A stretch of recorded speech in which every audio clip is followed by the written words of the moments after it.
Aujourd'hui, je pense qu'il est temps que la France et les Européens de façon générale restituent à l'Afrique ce qu'ils lui avaient volé pendant l'esclavage et la colonisation. Là, je fais allusion aux œuvres d'art pillées et volées pendant l'esclavage et la colonisation par les Européens qui sont venus en Afrique, chez nous, sans y être invités pour esclavagiser, coloniser, sans honte, sans aucune empathie.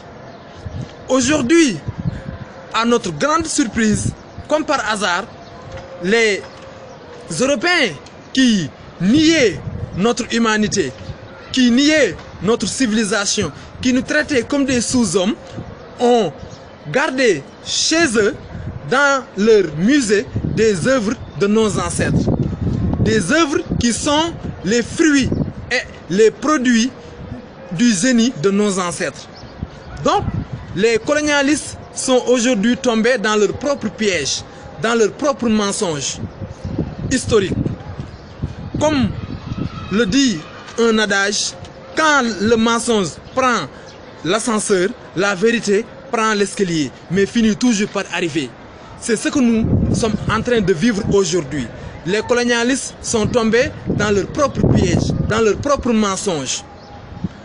À l'heure actuelle où nous sommes, où les Africains revendiquent de plus en plus leur identité culturelle et veulent se réapproprier de leur histoire, nous exigeons avec fermeté à la France et aux Européens de façon générale à nous restituer les œuvres d'art de nos ancêtres.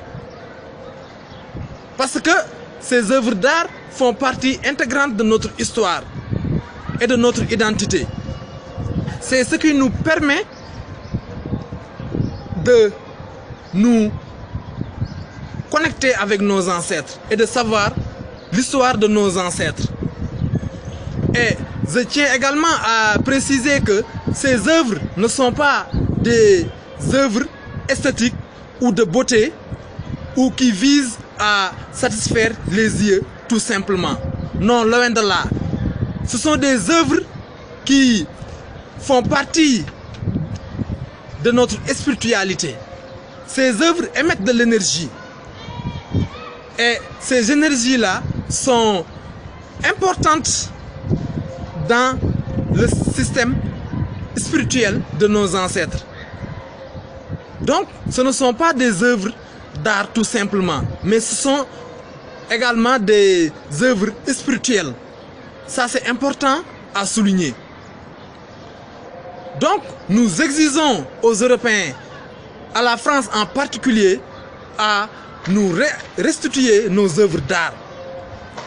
Les colonialistes avaient l'habitude d'utiliser comme prétexte, comme habili, que les Africains n'ont pas les capacités de préserver ces œuvres.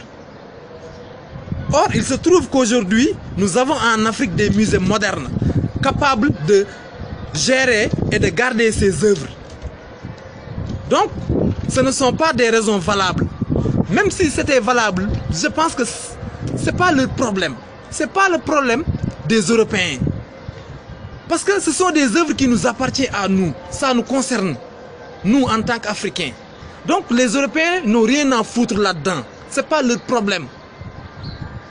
Ce n'est pas leur problème. C'est toujours la continuité de l'arnaque. Parce que ces œuvres-là leur rapportent des millions et des millions d'euros. Ils gagnent des millions et des millions d'euros à travers ces œuvres exposées dans leur musée. Sans donner une quote-part aux Africains.